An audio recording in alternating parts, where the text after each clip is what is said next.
Mark Brotherton's daughter remembers the night the home phone rang at 4 a.m. She remembers seeing her mother cry as she wrote down an address. It was the address to the coroner's office.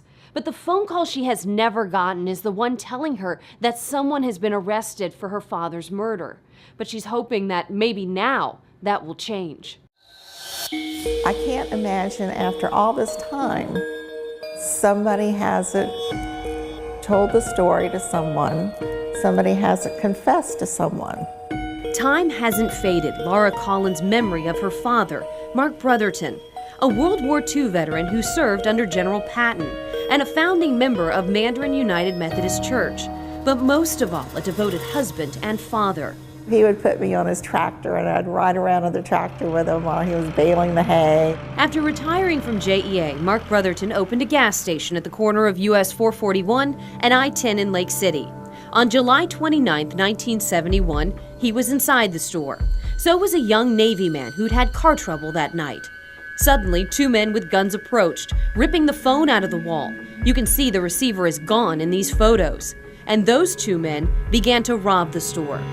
And then they herded the two men inside where they shot both of them in the legs. One bullet hit Mark's artery and he bled to death.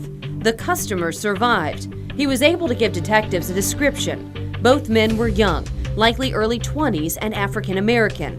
One was around 6 foot, but the other was around 5'10" and had 2 scars under his right eye and 1 scar under his left eye.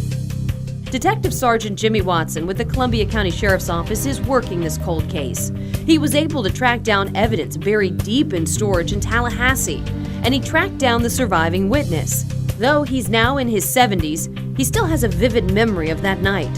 He said that he believed the gun was a .32 caliber revolver.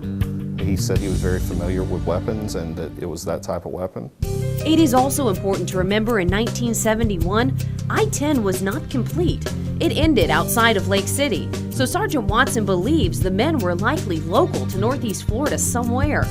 Looking at all of these factors, he doesn't believe this was the men's first robbery. But unfortunately, records for armed robberies are often not kept, especially after 40 years. So Sergeant Watson is hoping retired law enforcement might remember a crime or suspects matching this description. If people remember cases similar to this back from around that time frame, or if agencies have cases that are similar to this from around that time frame, that could also provide me with some really good leads. Laura knows seeing her father's case solved is a long shot. Even if the men only meant to rob her father and shot him in the legs to stop him from chasing them, it doesn't change the fact that he died. I'd just like to know, what were you thinking in your heart? What were you thinking at that moment? You changed so many people's lives at that moment.